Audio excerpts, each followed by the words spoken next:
sedikit saya menyampaikan permohonan maaf saya. Ini kan kita udah masuk ke kuliah akhir nih. Nanti kalau seandainya kita itu tidak ada tatap muka ataupun nanti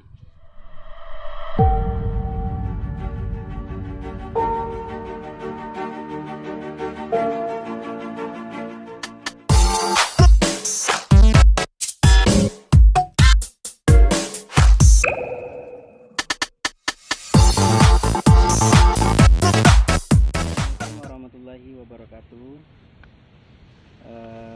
Kepada rekan-rekan mahasiswa semua, pada kesempatan ini sedikit saya akan memberikan umpan balik terkait dengan Q&A yang teman-teman tuliskan di asesmen prom kemarin.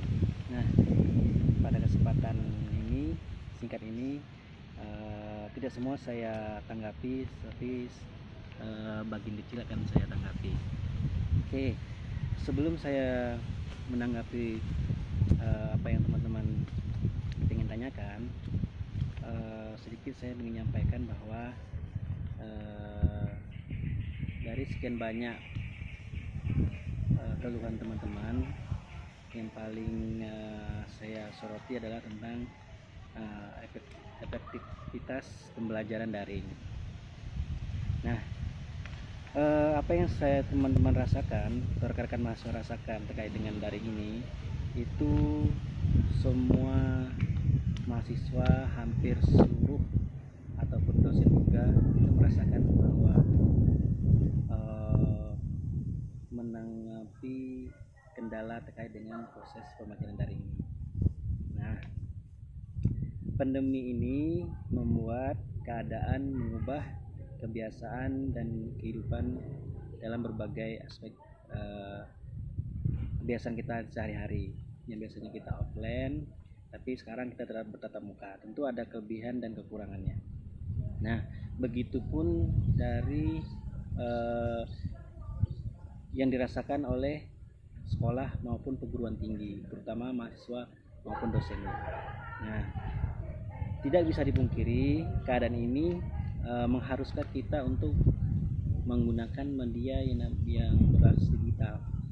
Nah, tentu kalau berbasis digital tanpa disadari juga itu banyak kelemahan, sedangkan kita offline juga banyak kelemahan, apalagi di digital ini. Untuk itu mau tidak mau semua mengalir dan kita tetap akan menggunakan media digital. Itu tidak mau harus kita menggunakan itu. Kenapa? Secara tidak langsung itu mengajarkan kita untuk membiasakan diri. Seandainya nanti kalau kejadian seperti ini lagi terjadi, kita udah siap dengan keadaan kalau kita udah terbiasa. Oke, itu yang pertama. Yang kedua, keterbatasan di masa COVID. Yang pertama, sebagian dosen, teman-teman harus tahu, itu belum terbiasa dengan yang namanya pembelajaran daring dan blended learning ini. Belum terbiasa mereka, maksudnya saya juga belum terbiasa. Maka kondisi COVID ini membuat kaget semua orang, semua dosen, semua instansi perusahaan ataupun untuk menghadapi kebingungan juga untuk menghadapi hal seperti ini. Nah, dan sebagian dosen yang harus teman-teman ketahui juga, sepemahaman saya, dalam melaksanakan pembelajaran daring itu ya pertama ya seadanya. Yang kedua, apa yang teman-teman rasakan sekarang itu hanya memberi tugas. Nah, maka itu dalam kesempatan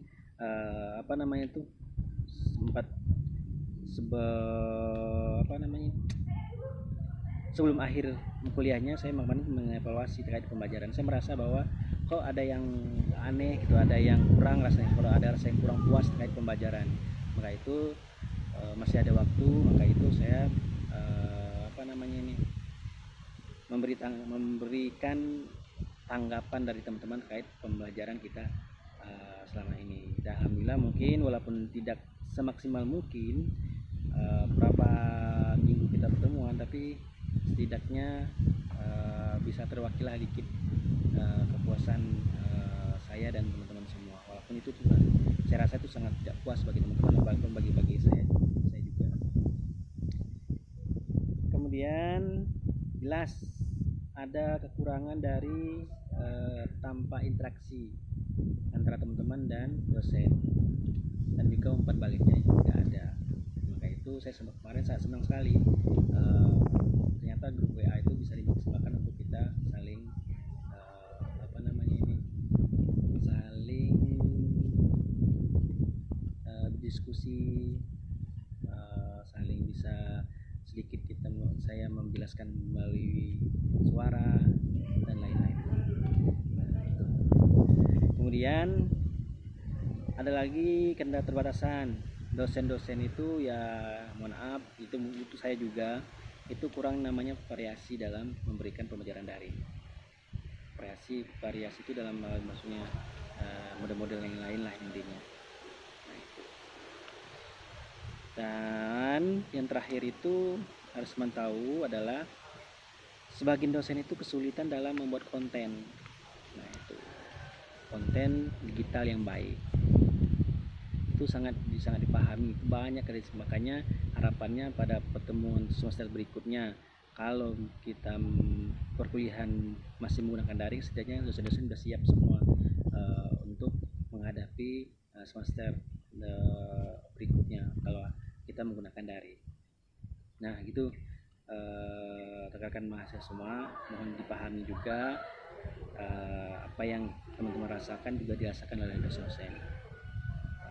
Apalagi kalau dosennya ya udah tua, udah berumur, dan yang muda-muda pun, dosen muda-muda pun itu juga pasti kaget dengan kondisi seperti ini. Kalau mereka belum terbiasa dengan sistem media digital yang jadikan bahan untuk kita kuliah daring. Nah itu mungkin itu pembukaan dari sebelum saya menjawab sedikit dari banyaknya pertanyaan melalui Google Form kemarin. Gitu ya. Sekarang baik, kita mulai dulu.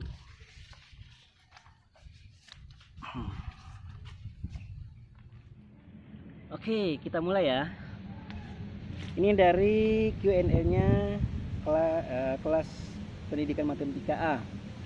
Yang pertama itu Mbak Yeyen Yulianti Puspita. Apakah kampus akan mulai kuliah tatap muka secepatnya? Kalau menurut peraturan pemerintah, Mbak, beberapa kementerian menganggap bahwa dalam waktu dekat kita tidak akan menggunakan kuliah sistem offline tatap muka, kecuali wilayah DIY terutama itu zonanya udah zona hijau. Sekolah-sekolah pun juga begitu. Nah itu, jadi saya rasa untuk secepatnya belum, tapi mudah-mudahan kita doa aja, mudah-mudahan perkuliahan kita besok kalian mungkin di semester berikutnya itu udah tatap muka. Gitu. Oke, yang kedua sama dari Mbak Arvina Maya Ismawati. Perkuliahan tatap muka rencana dimulai bulan September atau Januari, Pak? Ya kalau menurut saya sih bulan Januari, Mbak. Menurut saya kalau kemungkinan, tapi belum tahu juga, mana tahu kita tahun 2022 besok kalau pandeminya masih sama di meningkat. Pertanyaan dari Mbak Anissa Hasna Abidah. Bagaimana dosen memberikan nilai kepada mahasiswanya saat pandemi ini? Wah, kalau sebagian dosen saya nggak tahu, Mbak. Tapi kalau bagi saya, kalau kalian sportif, terus kuliahnya tugas yang saya berikan sedikit itu kalian kerjakan baik, kemudian di waktu kalian kuliah itu biasanya saya lihat itu, Mbak, itu teman-teman kalian itu mungkin kelas kalian enggak, tapi kalau tugas yang kalian anggap ditinggal itu pasti saya pantau di jam pas kuliah itu. Jadi kalau saya lihat siapa yang absensinya itu di jamnya dan bukan di jamnya, itu ketahuan. Dan terutama kalau bagi saya soal nilai kalian jangan khawatir. Ya boleh dikatakanlah nilai kalian itu dibantu oleh COVID. Jadi sebisa mungkin kalian menyelesaikan kuliah kalian itu walaupun tidak maksimal. Nah kalau puasnya nanti dikerjakan baik-baik seadanya sebisa mungkin, nah itu udah pertimbangan dosen dalam memberikan nilai. Tapi bagi saya kalian tidak usah memikirkan nilai. Toh juga ada tuh edaran Universitas Ahmad Dahlan kan nilai kalian tidak boleh di bawah B. Kalau B nggak A, jadi kalian aman lah dikit. Jadi mari memanfaatkan kuliah berikutnya untuk kita saling menguatkan materi. Ada yang belum paham silahkan ditanyakan, kalau belum mari kita bahas bareng-bareng. Oke, pertanyaan dari Mbak Lestari.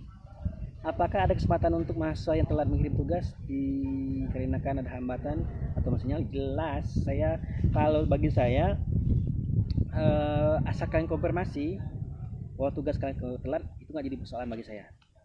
Tapi kalau sudah saya cek tugasnya kalian nggak ada konfirmasi, ya otomatis kalian menganggap saya tidak mengirim tugas. Apa ada yang lihat tugas kalian kirim di mana, terus saya cek, kalau nggak ada ya otomatis kan saya anggap tuh tidak masuk tugas. Tapi kalau konfirmasi ada kendala seperti ini, diomongin, di WA-in, saya lebih menghargai itu. Nah, mudah-mudahan tidak ada kendala lah. Kelihatannya semua karena kelas teman A ini orangnya sportif semua, jadi semuanya udah oke lah. Mbak Karina Terawati Azahra, kapan kuliah akan berlangsung normal kembali kalau zona Jogja udah hijau, Mbak? Oke, dari Intan Kusumaningsari, Pak bertanya, apakah Bapak punya tips belajar yang Bapak rasa efektif untuk pembelajaran daring bagi mahasiswa? Mana ya? Kalau efektif itu kalian mengerjakan kegiatan belajar kalian itu di waktu itu, jangan nanti nunggu udah mendesak, udah mengumpul tugas baru kalian kerjakan. Itu kalian pasti, saya rasa itu tidak efektif. Jadi tugasnya nanti asal-asalan, kuliah juga asal-asalan. Nah, menurut saya ada lagi, kalian kalau selagi pandemi ini kalian perbanyaklah, pertama yaitu membaca, kalau nggak menulis diary, kegiatan pribadi. Nah, sekarang esai pribadi itu, Mbak, itu sekarang luar biasa, jadi tren sekarang daripada yang ilmiah. Makanya saya pengen kalian tuh kemarin tugas kalian tuh yang pribadi, kan menceritakan sesuatu gitu loh, menceritakan kuliah daring kalian seperti ini. Nah itu, ada nuansa materi yang sampaikan demokrasi misalnya. Oh, dosennya nggak adil ini. Nah itu kan karena tugasnya diberikan tanpa penjelasan, tanpa dijelaskan, tapi dosen minta tugasnya yang baik-baik. Itu kan ada ketidakadilan di sana. Nah, itu kan kalau mau cari, dijadikan tema pembelajaran. Saya tuh pengen seperti itu sebenarnya kemarin, tapi ternyata kalian belum bisa membedakan antara esai ilmiah dan esai biasa. Tapi nggak apa-apa, yang penting kalian mengumpulkan dan saya terima, itu saya anggap bahwa kalian sudah kuliah lah intinya. Nah, itu kendala kita sekarang. Kekurangan saya dan memberikan pemahaman kalian di kuliah itu sangat berbeda di waktu saya bertatap muka. Nah itu, kalau saya bertatap muka biasanya itu sub materi itu tidak saya sampai semua, tapi yang penting saya sampaikan. Tapi ya udahlah, saya juga baru tahu kemarin. Untung saya cepat mengevaluasi di pembelajaran, sedangnya saya punya gambaran untuk semester berikutnya saya ngajar seperti apa. Oke, terima kasih Mbak ya. Oke, lo Mbak Lolita, Apa menurut Bapak kuliah daring ini efektif? Kalau secara pribadi tidak efektif, banyak kekurangan. Karena kita baru pertama. Tapi kalau misalnya semester berikut tidak efektif, itu kesalahan dosennya, bukan kesalahan kalian. Nah, itu ya. Mbak Riri, kapan kuliah tatap muka bisa dimulai? Sama seperti jam sebelumnya, kemungkinan setelah zona Jogja udah masuk zona hijau. Mbak Lina Rahmawati, untuk online offline diadakan bulan September atau Januari Pak? Ya mungkin dua-duanya bisa. Kalau wilayah kita udah wilayah online. Wilayah online, wilayah zona hijau. Oke, Mbak Syarifah Hisbihani, Bapak, apakah penilaian kita akan tetap sama seperti kuliah offline karena banyak hambatan beberapa mahasiswa tidak bisa mengikuti kuliah dengan jelas sangat berbeda. Jelas kalau kuliah daring tentu ada kelebihan memberi nilai daripada offline. Offline itu kan kalian harus banyak sekali kesempatan kalian untuk ini. Nah kalau tidak untuk mengikuti ataupun serius mengerjakan, kendala aksesnya banyak. Tapi kalau online kan tidak. Nah itu ada terbatasan. Itu jelas beda Pak penilaian bagi saya loh ya. Bagi tahu dosen yang lain. Mbak Fatimah Gita Safira, menurut Bapak pemberi tugas seperti apa yang tidak memberatkan peserta didik namun juga tidak menyulitkan syarat penilaian harus ada? Kalau bagi saya sih nggak usah ada tugas, tinggal kasih nilai aja Mbak. Tapi yang terpenting adalah kalau tugasnya kalian pahami, ya mau ditanya sama dosennya. Nah kalau ditanya juga tidak ada respon, ya itu ya bukan salah kalian, salah dosennya. Nah itu, jadi kalian tinggal ngapain lagi? Ya semua kan kita sekarang ada keterbatasan. Nah itu, tapi keterbatasan itu kan kita mudah untuk nyala komunikasi. Ya kalau ditanya, kalau kurang puas ditanya lagi. Kalau dosennya tidak merespon, ya itu salah dosennya. Kan wajib itu untuk mengingatkan itu. Nah maka itu saya sangat senang kalau ada dosen si mahasiswa itu yang bertanya sama saya WA. Pasti cepat saya respon. Kalau ada respon yang sejam, 2 jam, 3 jam itu kalian boleh telepon saya langsung. Tapi nggak ada katanya kalian nggak juga 1 orang 2 orang yang sering WA. Mbak Osin Clarita, pendapat Bapak mengenai pembatasan kebebasan berpendapat?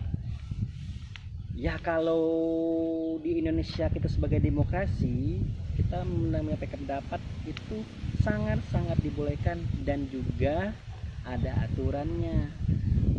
Nah itu, cuman penyampaian pendapat kita itu harus memperhatikan pertama kalau itu membuat keributan ataupun menyinggung orang lain, terus menyebarkan pendapat dengan hoax. Tapi kalau yang kalian sampaikan, pendapat kalian sampai itu adalah benar, ya sampaikan. Tiada orang yang melarang soal itu, negara pun melindungi itu. Cuman apa yang terjadi beberapa di luar sakit inilah atau beberapa tahun sekarang dilihat Indonesia ini sekarang politiknya luar biasa. Ya kita kan terbagi berapa kelompok, ada yang pro, ada yang kontra. Gak mungkin semua pendapat itu bisa diterima semua orang, pasti ada yang pro dan kontra. Jadi kalau ada yang berbeda pendapat itu sah-sah saja.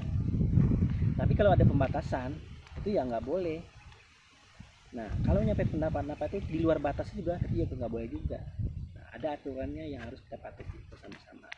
Kalau itu kebenaran itu benar tapi disalahkan, nah itu tugas kalian untuk menyuarakan. Makanya untuk menyuarakan sekarang tuh di dunia digital ya kalian rajin-rajin yang nulis esai pribadi.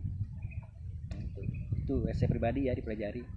Oke, terima kasih untuk mbak-mbak semua. Mudah-mudahan sedikit penjelasan saya terpuaskan. Tapi kalau enggak nanti kita bisa diskusikan di forum-forum online kita di WhatsApp.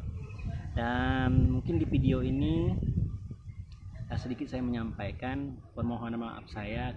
Ini kan kita udah masuk ke kuliah akhir nih. Nanti kalau seandainya kita apa namanya itu tidak ada tatap muka ataupun nanti apa namanya itu tidak bisa interaksi secara face to face. Nah, kalau ada salah saya dalam memberikan tugas ataupun kalian tidak terpuaskan ataupun hal-hal yang menurut kalian saya kurang baik dalam kuliah, saya mohon maaf. Nah, itu pelajaran pertama bagi saya di masa pandemi ini, bahwa saya harus banyak belajar terkait dengan apa namanya ini, belajar lebih lah untuk beradaptasi dengan teknologi. Itu kalau seandainya ada hal-hal yang kalian mau tidak menyenangkan dalam selama saya mengampu mata kuliah bersama kalian, saya mohon maaf. Dan kalau ada kesalahan kalian yang menurut saya kurang senang, ya saya udah maafkan. Itu ya teman-teman ya, rekan-rekan mahasiswa semua, mudah-mudahan di semester akhir nanti atau di semester akhir ini kalian bisa menikmati dan enjoy dalam menghadapi kondisi kita yang semakin lah intinya, ketidakjelasan intinya. Mudah-mudahan kita kuat semua.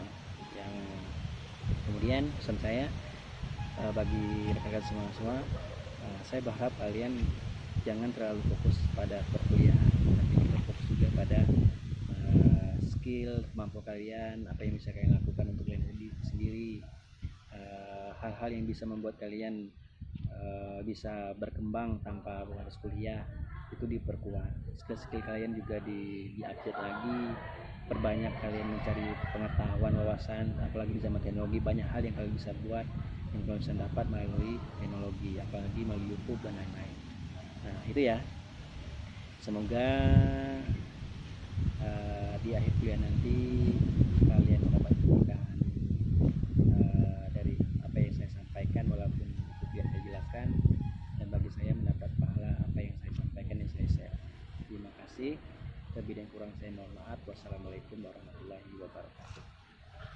Bye bye. Belum ya, kita masih ada pertemuan berikutnya ya.